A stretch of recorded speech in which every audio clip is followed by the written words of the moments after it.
Hi, well, I'm in on very light duties because I'm having a lot of trouble with my arm. But today I wanted to show what I'm going to do with some of these stone chips. Now, what I'm going to do, I'm going to touch in the bigger stone chips. The tiny ones I'm not going to do anything with because it actually makes it look worse if they're all touched up. But basically, I'm going to use the touch up needle just to touch in these larger stone chips, and then I'll be letting them cure for a few days, and as soon as I can start using my arm properly, I'm going to be flattening them, so I'll show you that stage when I get to that. But for now, I'm just doing some lighter things that I can do.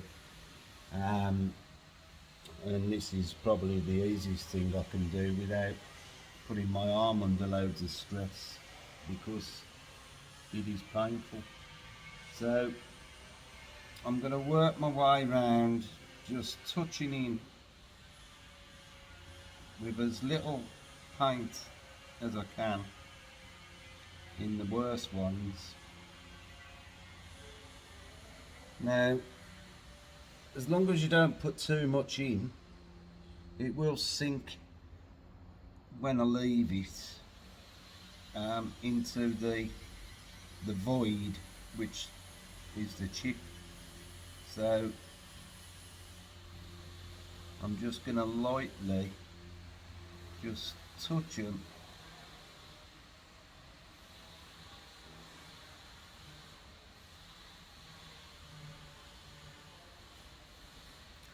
I'm just loading my stick just off the pen that comes in the touch-up, because the end is harder to lightly fill the voids than using this proper touch-up needle.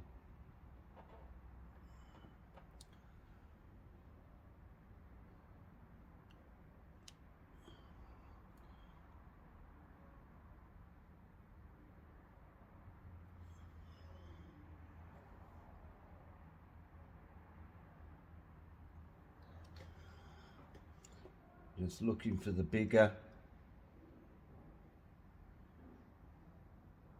chips that are going to be more visible.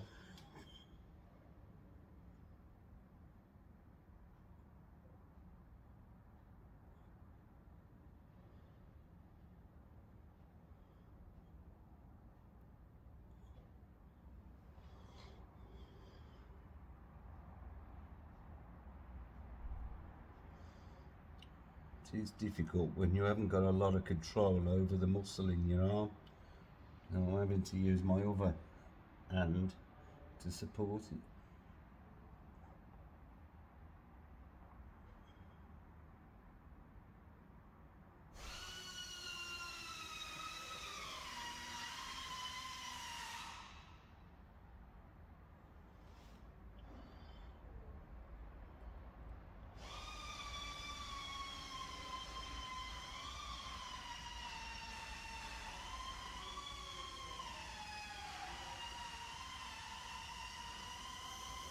Need to just reload.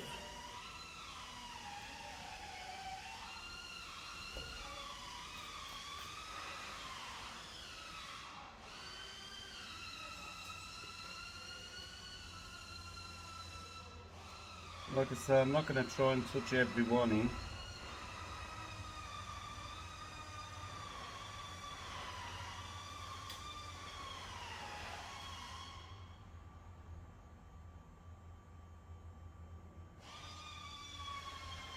The badges I've removed was about to fall off anyway. There was only held on by 2 dots of Bosby.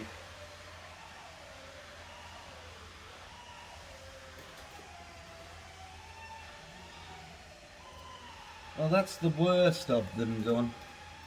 I may revisit them again once I've flatted this panel. I'll polish it and see how visible the rest of them are. And I'm only going to use 3000 grit to flat it. I mean, there's marks all over anyway that and scratches, so it'll help take some of them out as well. So I'll show you when I get round to the flatting bit, and we'll see how they come out. I'll see you soon. Now I've flatted the offside. Now you can still see there are loads of tiny stone chips. Do I bother going round and doing them?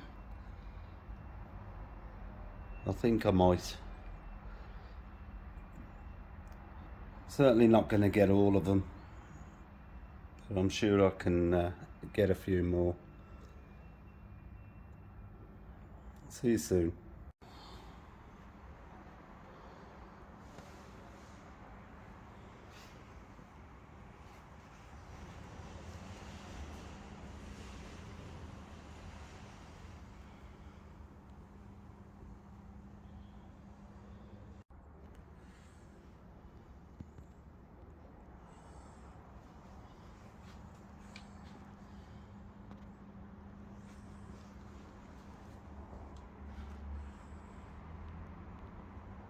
There you can see I've managed one-handed to flat all the touchings.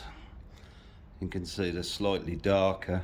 The Nero metallic that I've had mixed is not the closest of matches, but you won't be able to tell once it's glossed up. But I would say I'm probably going to get rid of about 70% of the stone chips, or the larger ones anyway. So we'll have to see what it looks like when it's polished, but it certainly looked better than it did when it came in, which is what we're trying to achieve.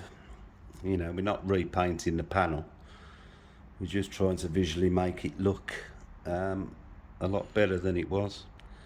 So I'll see if I can polish this little bit with a little polisher that I can actually hold and see what it looks like. Right, you can see the results. We've still got some tiny ones that stand out from about 6 inches, but the minute you move away by, that's about a foot away, you can see the horrible ones that was there before are just not visible anymore. Bear in mind this car's quite low, so being low down it won't really stand out like it did. So I'm quite pleased with that result. Now I've got to do the other side. Now I'm just looking at the grille inside the air vent, and as you can see it looks a bit cruddy. Now I'm not going to remove it, but what I am going to do, I've sprayed some satin black into the lid of the paint can, and I've got one of these craft brushes which I'm just gonna dip in, and basically this is I'm just gonna touch up inside, try and get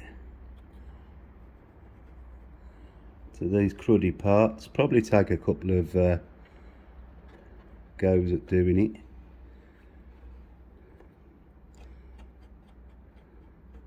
But it will tidy it up, and by the time I've got round all the little bits it'll look a damn sight better. Just another little part of the detail which does make a difference if you'd looked at it before and seen it looked a bit white. Right, see you on the next one. Just flattening down the near side now. Trying to get all these touch-ups knocked down.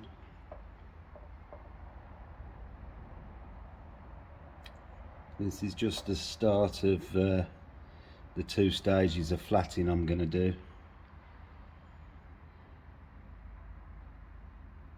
We'll crack on and see what it comes out like.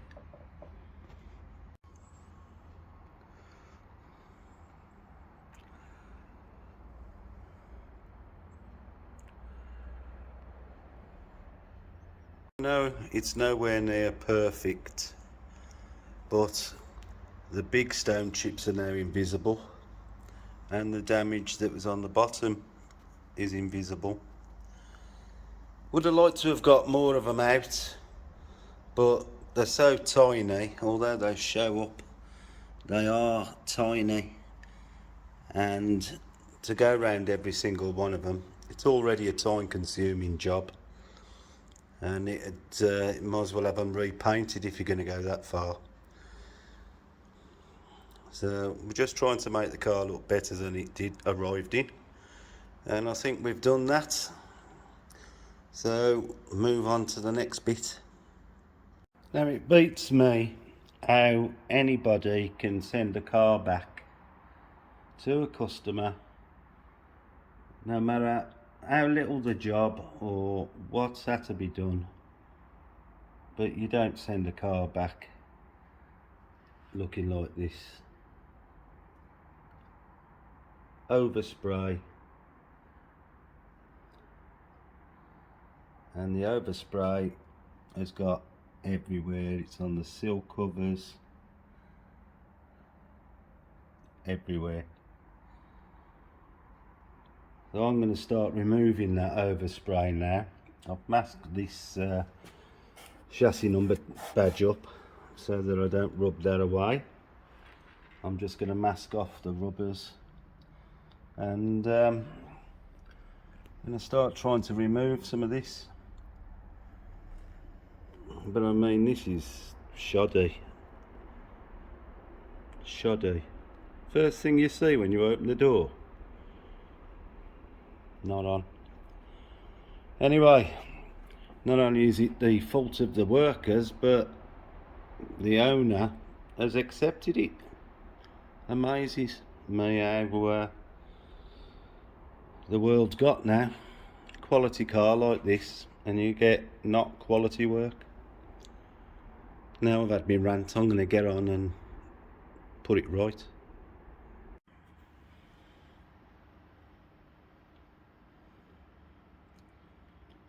Even one-handed, I've managed to do a better job than the body shop did. Ludicrous.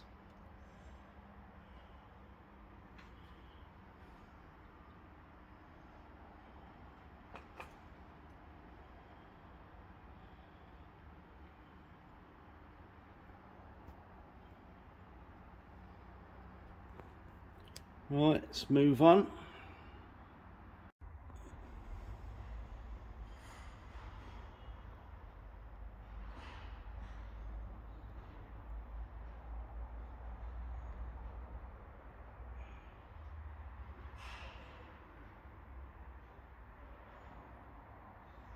Some of these deeper scratches I'm having to flat out, or as flat as much of them as I can.